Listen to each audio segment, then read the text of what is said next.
Take me to another place where the fairy tales don't end. Magical, magical land. Magical, magical land. To another place where the fairy tales don't end. Magical, magical land. Hello and welcome to another episode of the Connecteurs Innovation Show, where I meet with people to connect the dots of innovation. I am Jens Heitland. I'm the host, and I empower entrepreneurs to connect the dots of innovation. I have set myself a special goal for 2021 where I want to empower 1 million people to innovate. So if you're interested in my journey and want to follow me, please follow me along in all the social media. But today I have a special guest with me. I have an experienced designer, consultant, podcaster, and an author of the book, The Umami Strategy. Please welcome to the show, Aga Szóstek. Hi, hello. So nice to be here with you, Jens. Hi, Aga. It's great to have you with me. How are you doing? I'm good. I'm really good. Like, it's a nice day today. Shall I say it? Please do. It's a special day, and that's maybe a lack of my playing it. It's Aga's birthday, so happy birthday to you, Aga. Thank you very much. Yeah, actually, I was thinking that this is such a good way to celebrate a birthday, to talk about the stuff that I'm so passionate about, and you are so passionate about. So, what would be the better thing to do on a day like this? Absolutely. Yeah. Thank you very much for taking the time during your birthday. So who are you? Tell us a little about, tell the listeners a little bit about yourself. What is your story? Okay. So this is a story of a teenage rebellion, so basically, I come from a family of engineers. And when I became a teenager, I went through a very heavy rebellion against my parents for a number of reasons there, of course, as all of us usually have. And I've decided that I'm going to be nothing like them, absolutely nothing like them. So instead of going to high school to do the maths and physics and all the hard sciences, I've decided I'm going to be a humanist. Which basically kind of got me on a very strange track. In Poland at the time, if you finish a humanistic class, you wouldn't be allowed to go to the University of Technology. So basically, you kind of cut a path for yourself. And so I kind of followed that path of humanism or humanistic studies. And then I realized that genes are genes. And basically, I was really drawn to technology and to different things. And in Poland, I wasn't able to do it. So basically, I packed my stuff, went abroad, first to Denmark, then to the Netherlands. And there I applied for a program which was called User System Interaction. It was 2000. And so, like all this UX design that's so popular right now was virtually unknown. I didn't get accepted at first. I got a chance to study for a year and apply again. So I did that. I got a white card to actually enter the program because everybody thought like, okay, you are an odd duck here, lady. So, okay, we give you a chance, but, if you're not performing, like we are going to kick you out. So fortunately, nobody kicked me out. And my huge adventure of combining the technological knowledge with human side and with design started for me at that moment. And that's kind of a story of my life. So basically, I spent effectively 12 years living in the Netherlands. We moved there for 2. How it happens. Yeah. We move for 2, and then you kind of realize, oh my God, like I'm living here permanently. So during this time, I did my master's in user system interaction. Then I did my PhD at the industrial design of Eindhoven University of Technology, and I spent most of my time working with industrial research. Industrial research was quite big at the time. Still, Philips research, or say technologies research, and that was the space where you thought of innovation as this huge progression in technology and in the way you deliver things. And you had all the time and all the space in the world to actually come up with stuff. So it was actually a huge playground and really fun. And then after 12 years, we've decided together with my husband to move back to Poland. And I was hoping to continue the academic career. I really loved it. I love creating things, figuring things out and all of this. But unfortunately, in Poland, nobody's seen what I've been doing as an academic research really. So they thought like it's like kind of, like weird mumbo jumbo and nobody really wanted me at any university. So, without at the time much of my choice, I kind of joined business and started working with different companies. But actually, it was a really good thing because first of all, I could apply everything that I've learned in industrial research for businesses and bring this knowledge to become maybe shorter term, but super practical and try things out and test things out and so on. And also I've learned how business works and what challenges they are facing and why certain things are not happening, even though you would think like, why the hell aren't they doing this? And the interesting thing of all of this is, of course, I started working with businesses that led me to designing tools for businesses to help them think about experience design and about design in general. I started doing a podcast, which was the idea for bringing knowledge for people who want to be leaders in design, but like this new wave of leaders that don't really think about the even the interaction or the way things work, but kind of more holistic. They apply the more holistic approach to design. And that was the interesting thing because then I came back to my humanistic education, which I started with as a teenage rebellion. And I decided, okay, maybe this is a good moment to write a book. So the book got published this year. And I think that I have this kind of rounded thing of having my profession of technology and design and humanities to combine with my passion for writing that I can apply now for just creating something that people can read. Yeah, that's awesome. But that also means, if I remember right, that you're working on your own. So you're a real entrepreneur after all of this more serious educational part and working with a lot of bigger companies. What brought you to, or what was the decision bringing you to an entrepreneurship career, like doing your own business? So often when you start doing this stuff, you don't really think that you're an entrepreneur. You just end up with, you land your first client and things start rolling from there. So it was exactly like this for me. I've been presenting at the conference in Poland, a case study that I did for another small company. And there was this guy who saw that presentation and he wrote me an email a week or two later and saying, hey, I love what you were talking about. How about you come and teach us as an organization? It was one of the big telecoms in Poland, to apply this design way of thinking into our business. So basically I came and that's how I became an entrepreneur. But yeah, but the thing is that cool. Yeah, but the thing is that once you started, it's hard to go any other way, I think. Yeah, it's hard to go back. I hear that a lot. Like when you have one, we have a German saying: when you one time smelled something, then you don't want to go back because it's like, oh, that's cool. You have a lot of freedom. There's something going on, and you can earn money and you decide yourself. If you want to work that day, or if you want to work 8 to 7 or 9 to 5 or whatever, it's basically you're able to decide it on your own. That's what I love very much. Absolutely.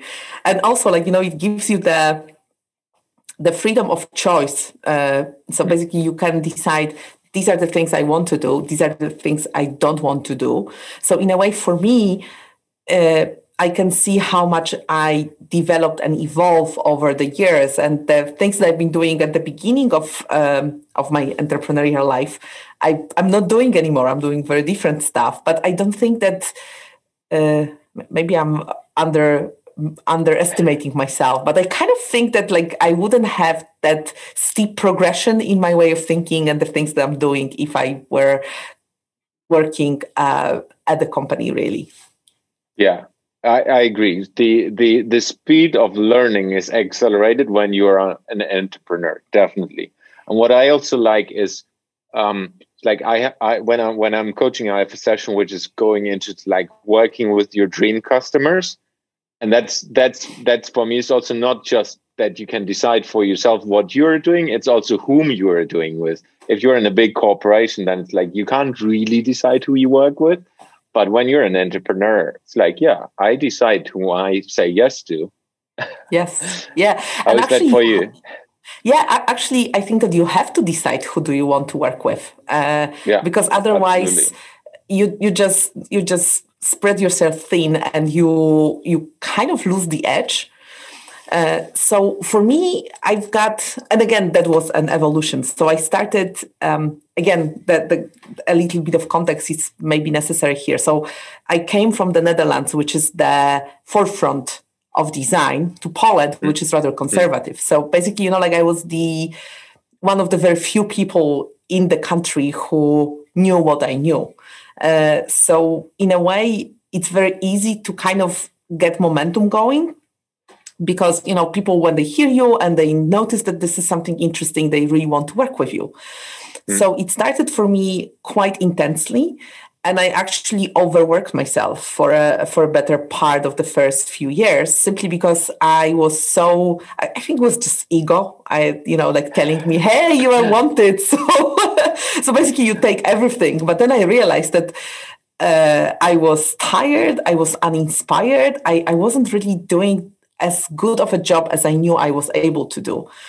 So I've decided that I'm going to cut down, and I'm going to very consciously manage the way I work with the clients versus also the other things that I'm doing, like writing and designing things and doing the podcast and all these other things. So again, it's an evolution. I don't want to go into all the details of it, but right now I have few rules that I'm following. One is that I have to have at least 2 days for doing my work. So like, my development, my writing, things that I'm doing as not as a person who earns the money, like this is all the other things. Yeah.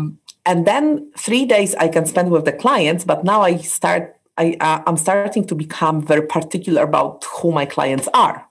So actually, I've been already observing in myself that I'm a little bit. I don't really like to work with businesses that are only about the money. I sense that this is just not enough, and I think that if I have all the time that I have in my life, I would like to spend it on working on things that I'm passionate about as well, or like I want to contribute to.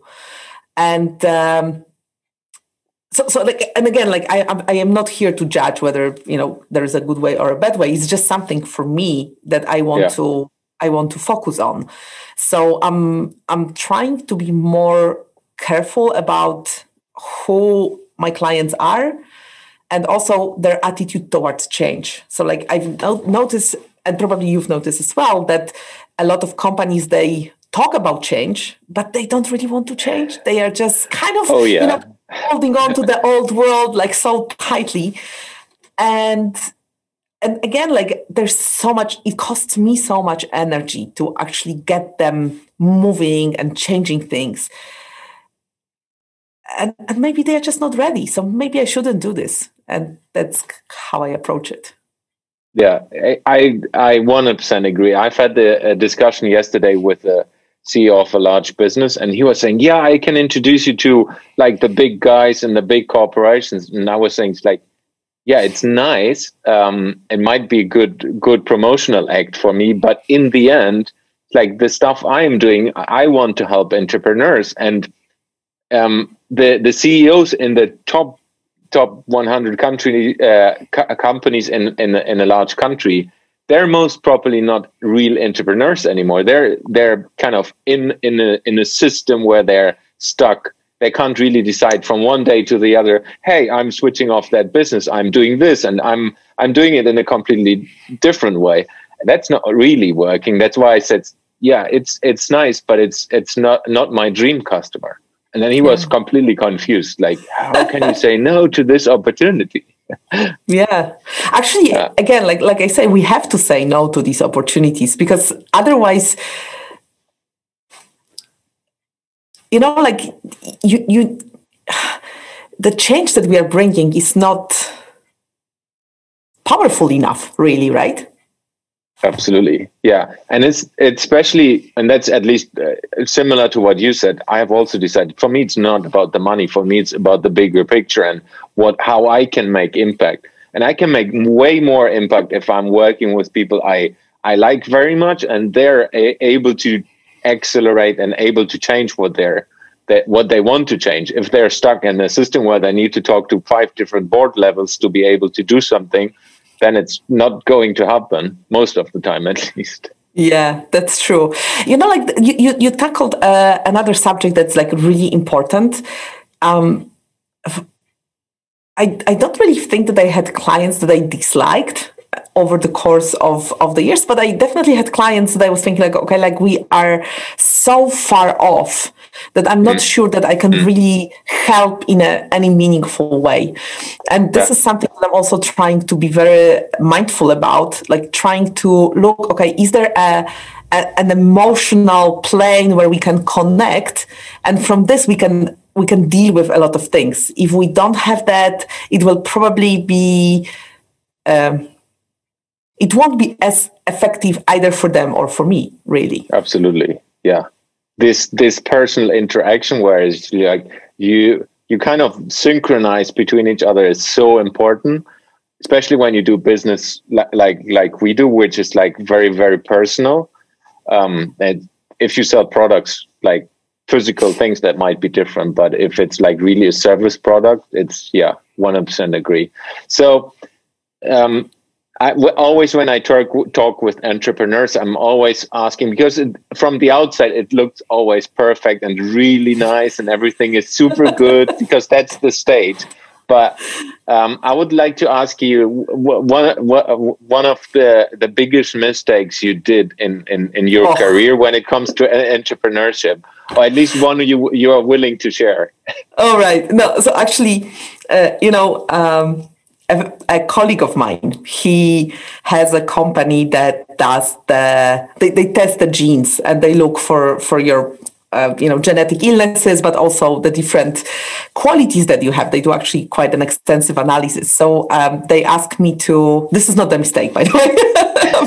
I'm just kind of linking to something that I want to talk about in a second. So basically, they asked me to test their customer journey for them. So become their client and go through the whole process, because it's a premium product, and they wanted to see whether they deliver the experience that's really premium as well. And I got my tests some weeks ago. And apart from a lot of very interesting things that I was able to find there, and like they actually explain a lot, like how my character works, how my personality works, and all these kind of things, I actually got one thing that made me laugh like hell, which is basically I have a lower capability of learning from my mistakes. Genetically. Okay. So basically the thing is that mistakes that stuck with me are major ones. So probably I forgot about the tiny ones and I remember the huge ones. So I actually, my absolutely biggest mistake was that I allowed myself to, so I was, okay, let me think how I can approach that. Okay, so working with public institutions is always very difficult. They are very conservative. It's very difficult to change them. I was, on the other hand, they have all the qualities that we've been just talking about. They are not about the money. They are about this higher purpose, all these kind of things. So basically, they are very emotionally very attractive for a person like myself. So basically, I had a number of jobs with public institutions in Poland, none of them went well. Like, there was always tension. There was always resistance from like making changes. There was a lot of bureaucracy around it. It just wasn't really good and very satisfying for me. So of course, over time, I promised myself that maybe I shouldn't really get there. But then I got an offer from Warsaw University to help them set up academic innovation. And they were like, they were supposed to change the whole university system in Poland and be the leaders and all of this. So of course, I felt for Sounds good. Right? And the thing is that if things sound too good to be true, they probably are. So exactly that case. And the thing was that I got there and I started working with them, and very quickly I knew that nothing is going to change, that I shouldn't be there because it's just eating me alive. But on the other hand, I'm kind of a stubborn and persistent person. So I was thinking, okay, let's give it another try and another try and another try. So basically 9 months later, I found myself unable to get my bum from a sofa to go there because I was so frustrated. And so that was the moment when I decided, okay, like it's enough. It's just causing me health issues and things like this. So I decided to stop this project. And quit basically this whole collaboration, which was really hard for me because I've never quit a collaboration. They naturally came to an end, but I never came and said like, okay, like I don't want to do it anymore. And I remember going there and it was emotionally very difficult for me and all of this. And I came home and I realized that I was burnout. And so basically that was a lesson for me from that huge mistake, that when my body and my mind are telling me that something is just not going very well, maybe I should listen to it rather than to kind of follow my ambition in finishing the project. So that was extremely painful. And I spent a month sitting on a sofa and watching Netflix. I spent another month just being like this half-empty battery. Like, I could do something, but not very much. And then I was like super exhausted. And over time, of course, I got my energy back and my good mood back and my optimism back. But the cost was actually quite huge. So it took me over half a year to actually get back to this moment when I was like ready to get back on the horse and just do the business again. Yeah. Thank you for sharing. That's very, very appreciated. It's always hard for people who are starting and it's like entrepreneurs in general. It's like stepping back because you're on a speed train. Most entrepreneurs I know, at least, it's like off you go and then there's no stop. It's like fast train going forward, and sometimes you just need to stop and step back and see, hey, it works without every client. So you need to find out what's working and finding the right clients to work with. And then it's way better because you're not getting exhausted. Yeah. Exactly. So, and also you actually get the satisfaction and you get the energy from it rather than having the energy drained from you. Absolutely. So you mentioned a podcast. Tell us about your podcast. What is it about? So actually, the podcast is called Catching the Next Wave. And a lot of my friends and colleagues and people I work with, they are always laughing that I'm about the future, that I'm never really here and now. I'm always talking about the next wave and doing these things in a different way and so on. So I think that this is a bit of a consequence of working industrial and academic research, that you're always in the future.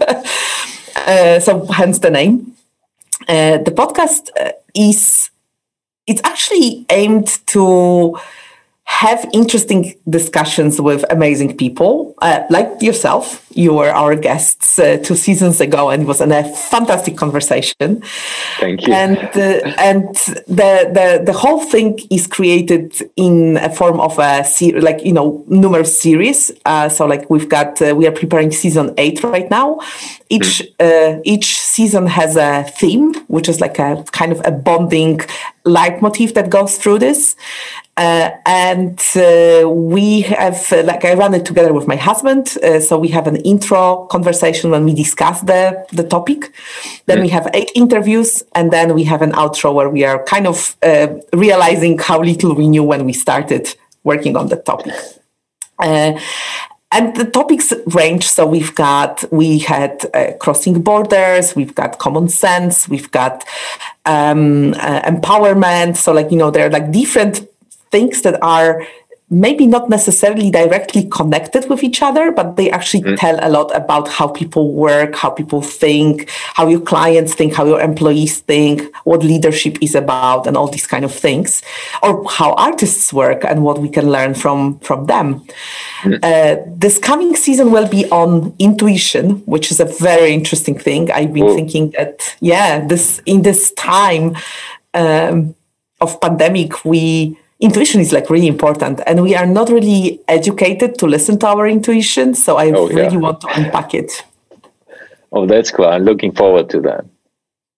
So I would like to move us now towards innovation. So how do you connect the dots of innovation? I would start with the fact that nihil novi sub solem, which is nothing new under the sun. The thing is that this is the thing number one for me. It's not about coming up with something that's radically different from everything else. Because it's not possible. Maybe even if something hasn't been done in the last 100 years, it was probably done in the last 1,000 years. So if you dig deep enough, you will find a connection to everything that you're doing.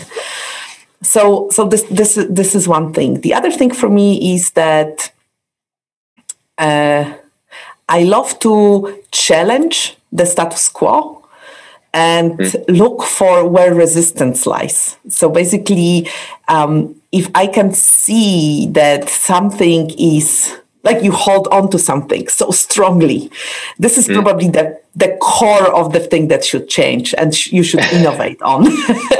So I'm really looking for this kind of behavior in my clients, and I'm being called that I'm the consultant. If you call me to help you, it will start with a ton of very difficult questions nobody wants to answer.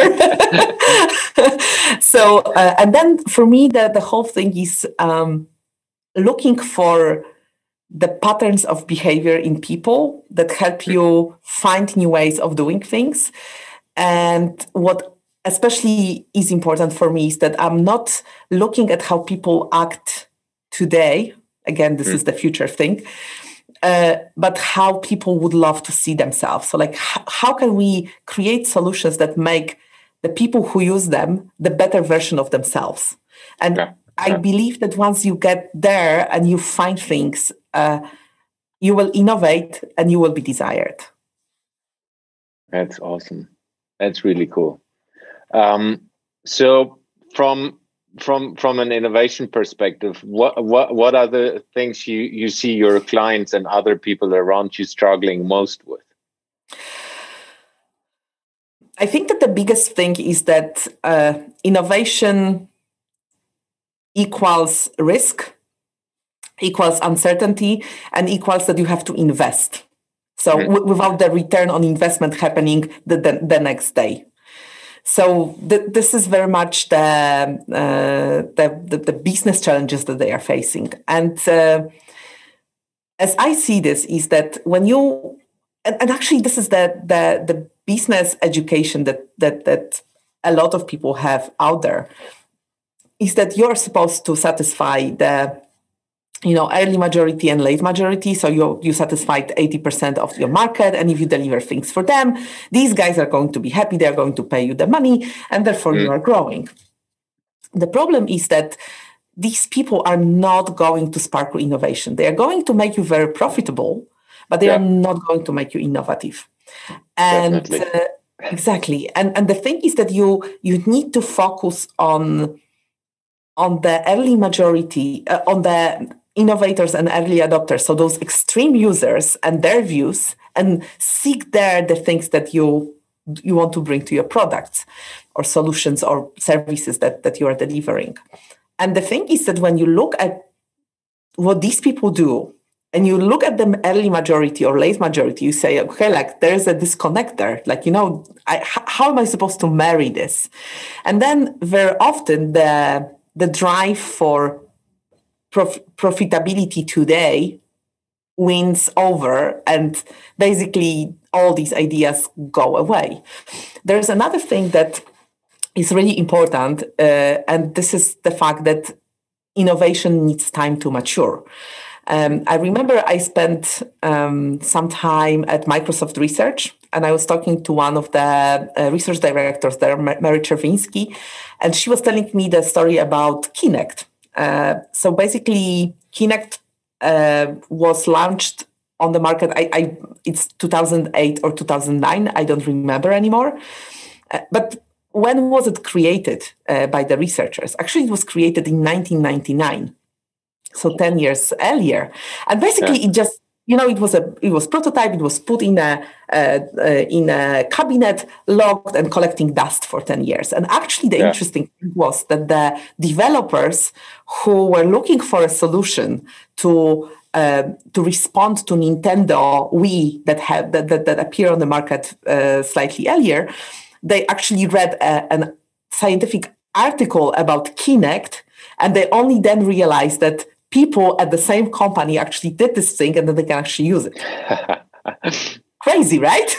Yeah, absolutely. For those who don't know Kinect, can you give a little explanation of what that is? So basically, this is like the physical plug-in to any game console that you have that basically scans your position and maps your body movement. So basically, you can use your body for interacting with a game, a program, anything that runs on that console. So basically, what is happening, and on the other hand, there's another story that I'm aware of, and I was actually a part of it when I was at Philips Research. We've been working on something which was called iPronto. It was 2002, and it was a tablet. So we actually created a tablet that was supposed to be a remote control with the possibilities for browsing, with some not applications, but the things that you could kind of a browser, and you could use certain things there, and you could write text and stuff like this. But the thing was that at the time, people didn't have Wi-Fi at home. So basically, you would have to, you had this tablet thing, but you had to plug it into your computer to actually get internet connection. So, we created this thing. The idea was really good. And it never became a hit because the technological development at the time was not good enough for you to actually benefit from it. So I also understand that some technologies can be introduced to the market, or some solutions. It's not necessarily only technological solution, too early, and then they fail. So this innovation game is like a very delicate game. So you need to have like a pipeline of things that you can look, or pick and use and maybe redesign or change, but they will be your inspiration. But on the other hand, you also need to understand whether the market is ready for them, because often that someone is excited about a technological solution, they put it on the market and it doesn't work. And there are so many examples of that out there. Absolutely. Yeah, and then on top of that is also really understanding the desires, like you said, the desires of the to-be customers, and finding out how you can approach them in a way that you fulfill their desires with the new technology solution, whatever. It's not just pumping something out which you like as the salesperson or as the organization doing it. It need to fulfill a desire or a need of the clients or customers to be able to be successful. Yes, totally. And the thing is that, again,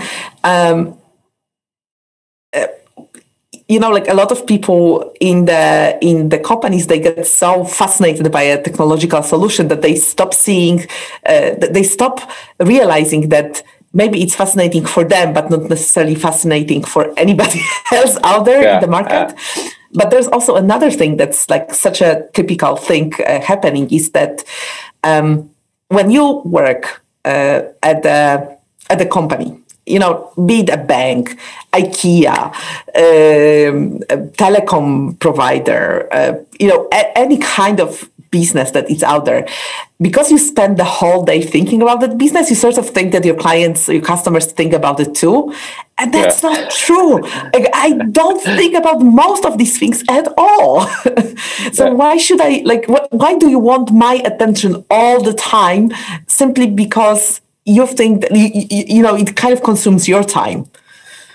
Yeah, 100%. And I still remember when I was working in a large corporation, it was like, you need to be top of mind. Top of mind is most important, which I get from a way of thinking perspective, because if people think about you, then they most likely will engage with you in different ways.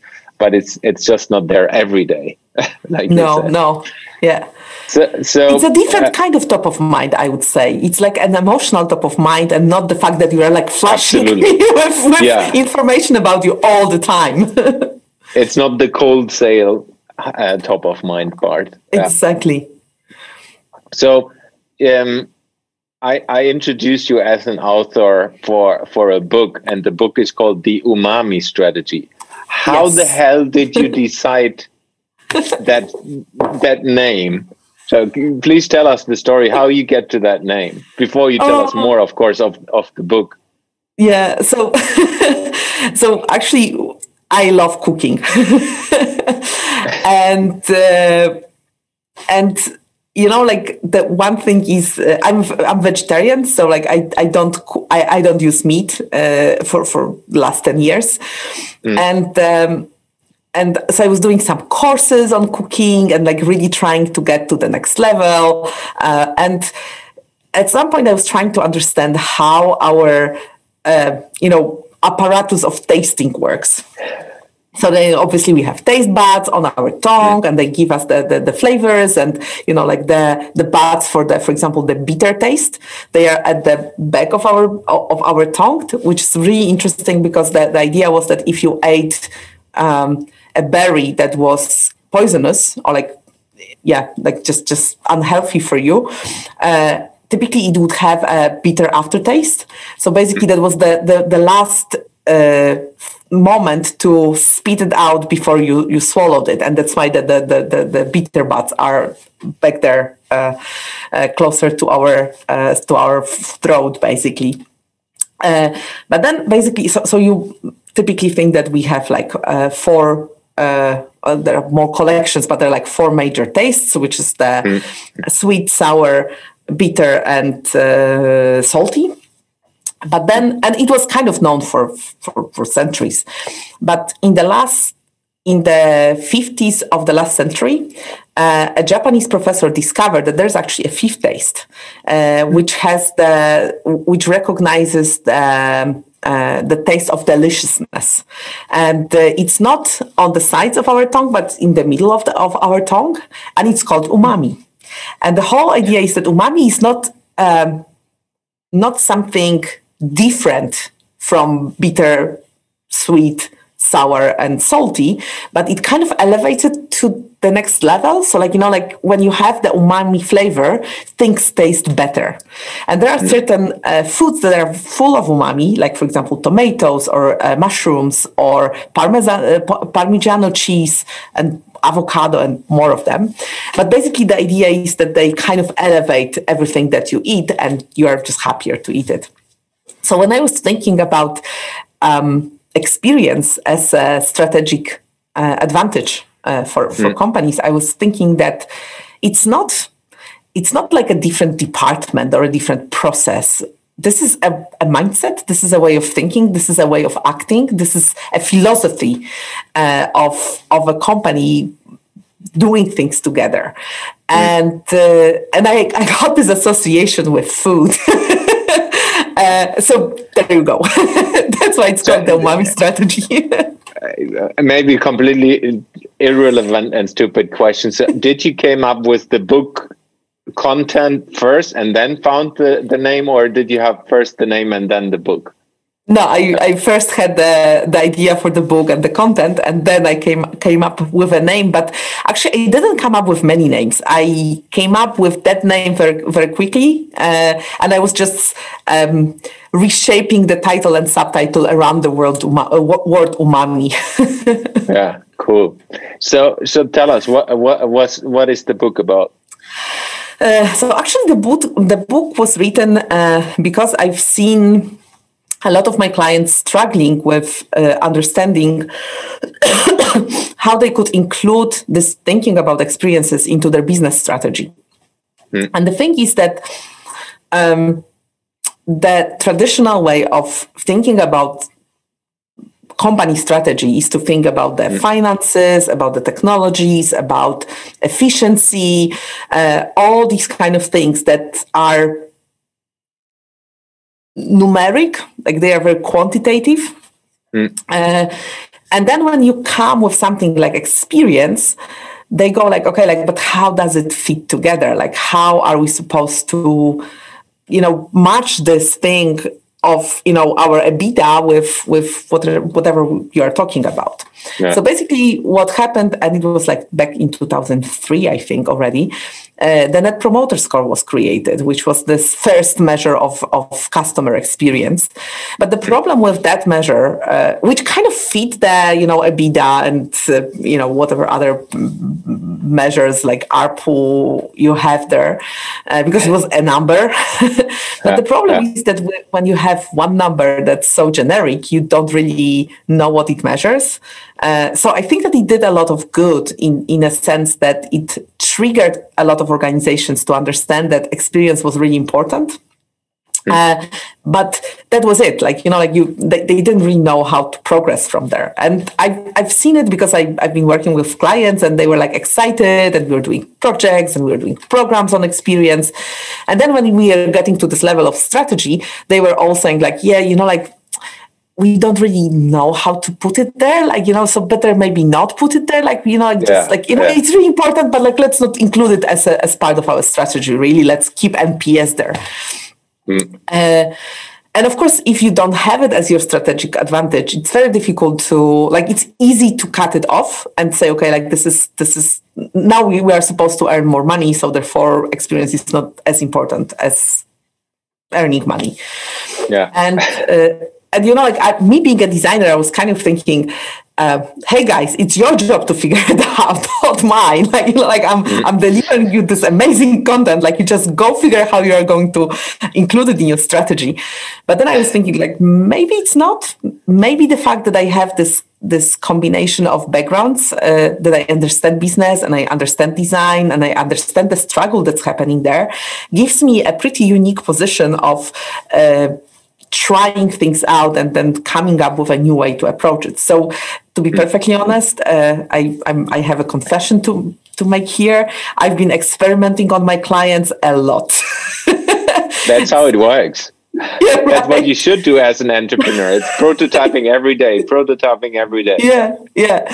So basically what I did, I started working with different clients, and at first I was thinking, okay, I really want to find a different way of collecting data.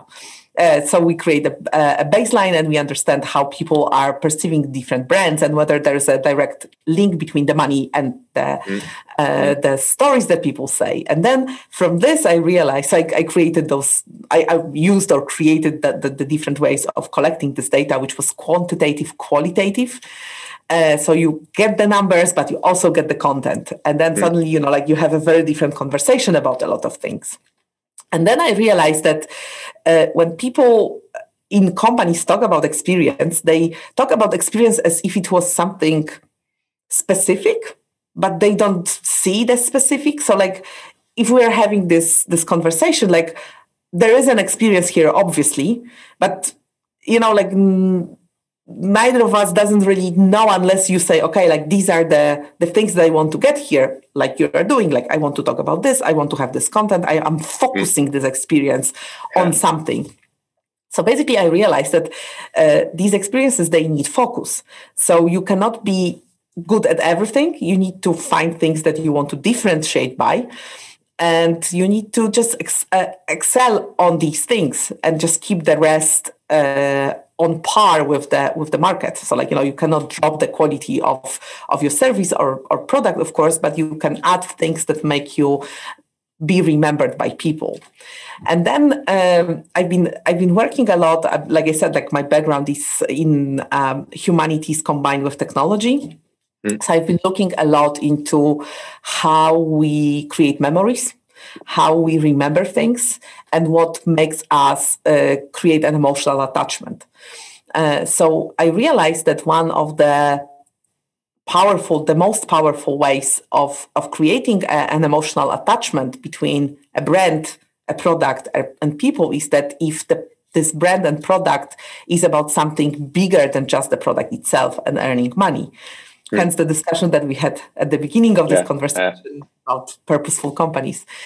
So basically what I realized is that, so you have to have a vision that goes beyond the product because people are emotionally connected to this. You have to have your differentiator. So you say, I'm not going to do it randomly. I'm going to do it in this particular way. So I have some boundaries of how I am approaching this vision. And then you need to be able to measure that and not measure it in a very abstract way, which is like the NPS number. But, you need to measure the things that you want to differentiate yourself on. And they can be collected as one number at the end of it, which is the indication. But you need to understand what are the ingredients of that measure to be able to actually progress. So that's the book. The book has 3 parts. One part is about what makes people emotionally connecting with the brands and products and services, and how experiences are being created and what are the important ingredients there. The second part is actually, so it's more a framework. The second part is really a toolkit. You have the descriptions of the different steps with actual descriptions of how you can approach it. So you get there. So you can actually use it as an instruction of how to run your strategic workshop on experience design. And the last part of the book is talking about how you maintain the mindset of experiential focus in the organization. With the basically last, it's probably a spoiler alert, but I'm going to say that anyway, with the most important thing, which is reflection. Yeah, no, I agree. So where can find people your book? Where can people check it out?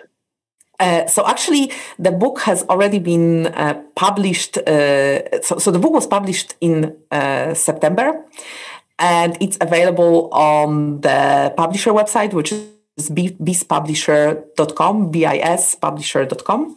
It can also be found on Amazon, UK, France, Spain, Italy. Unfortunately, it doesn't work on Amazon DE, which is a bummer.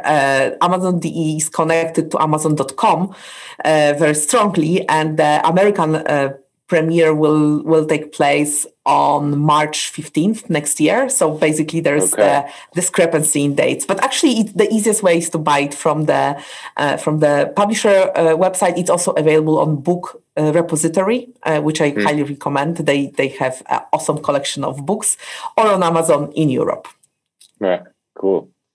So going away from your book, thank you very much for introducing it to us. So if you would have the chance that, you have the possibility that you create one podcast episode, only one podcast episode that is heard and listened to from everyone in the whole world. What would it be about? What would you like to talk about? And why would you talk about that topic? Oh my God, that's a big question. I think, so I believe that we become amazing people when we can become amazing people. And I know that it sounds like a total tautology, but what I'm trying to say is that when we get the chance to be appreciated for the things that we are having or doing or being, and we have the space to become those better versions of ourselves, this is where amazing things happen. So if I were to have this just one episode that everybody listens to, I would love to investigate how can we design solutions that truly make people become the better versions of themselves. Cool. So it's slowly getting to an end. I have always something to ask about, and I'm always researching the websites and social profiles of my guests on the show. So I have a topic which is called "Explain Your Picture."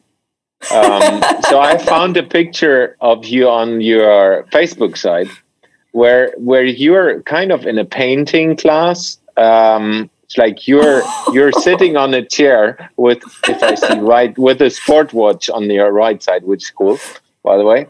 And you're kind of painting something. So tell us the story. What is that about? So actually, this is a painting from my times back at the Eindhoven University of Technology when I was doing my PhD at the Industrial Design department there. And that was our,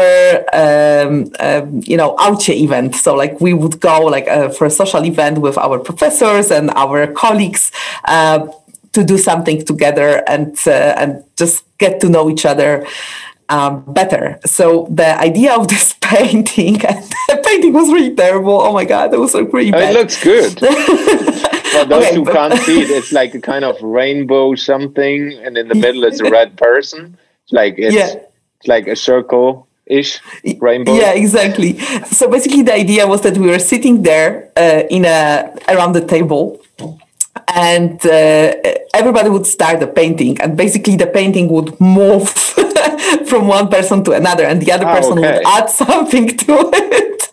So, and some of the people were actually quite skilled and they were creating really cool stuff, but some of the people were not really that skilled. So some of the things are kind of, if you look at them, you would think, okay, like we are having a painting classroom for like kindergarten or something. I would be definitely one of them. Actually, back then I was that person. Like I draw better now, but I wasn't really good at it at the time. But the idea was that it was like you were sitting there together with another. So it was not only that you were painting on your own, but you were sitting there with another person, and you were coming together with the idea of what you are going to add to that painting. And I remember I was there with one of our professors, Jean-Paul Martens, and basically he is this he's a very sarcastic person. So whenever we would get the painting, you would see all the flaws in it. And that's why I remember those paintings not being very good. But actually, it was so much fun because he was saying like, oh my God, like what do they have in mind when they drew this? And we were like really laughing a lot, just kind of trying to psychoanalyze the ideas and the reasons why people painted different things in different ways. And then we were adding our stuff, of course, which was telling a lot about us, I guess. Yeah, that's very, very cool story. So getting into the last question. So where will you be in a year from now, and what will happen, or what has happened? In a year from now, I will definitely be an entrepreneur. This is something that I've decided quite strongly on. Actually, again this year. I've decided that I want to stay independent and work as this person that I am. I do hope that I will have at least major part of my next book written. I'm working on something already. I have a concept and I want to develop it further. And I must say that, like this education in humanities is kind of coming back to me. So I'm really enjoying that part. Exciting. Yeah, exactly. And my biggest hope is that I will work with more companies that are thinking of experience not only as a strategic advantage, like this very transactional strategic advantage, but as a way to make them dream bigger than they are dreaming today. Nice. So where can people find you? How can people reach out to you? So I must say that I'm not very active on social media. I actually, after watching The Social Dilemma, I stopped being active on a number of them. I do have an Instagram account and Twitter account, but that's not probably the easiest way to reach me. LinkedIn works perfectly. I'm there at Aga, in the brackets Agnieszka, which is my full name, Szóstek. I have a website, which is www.agasostek.com. And there is a lot of information about it. And of course, email always works. It's aga@agasostek.com. And it would be awesome to hear from you. Cool. So thank you very much, Aga, for being in the show. It was a pleasure talking to you. It was Same really here. awesome being on the show on your birthday. It's really cool. Thank you very much. My pleasure. And for all the listeners out there, my name is Jens Heitland. If you like this episode, if you would like to share it, if you would like to follow me on the journey towards 2021, where I will empower 1 million people to innovate, please follow me on all the social media. And share this video, share this blog post, share this episode to as many people as you want. Thank you very much. And actually, I'm sure that, Jens, you will succeed in this because you are such a force of nature in doing what you do. You are an amazing guy. Thank you very much. We will see in a year from now. Exactly. Thank you, Aga. Thank you. Take me to another place where the fairy tales don't end. Magical, magical land, magical, magical land. To another place where the fairy tales don't end. Magical, magical.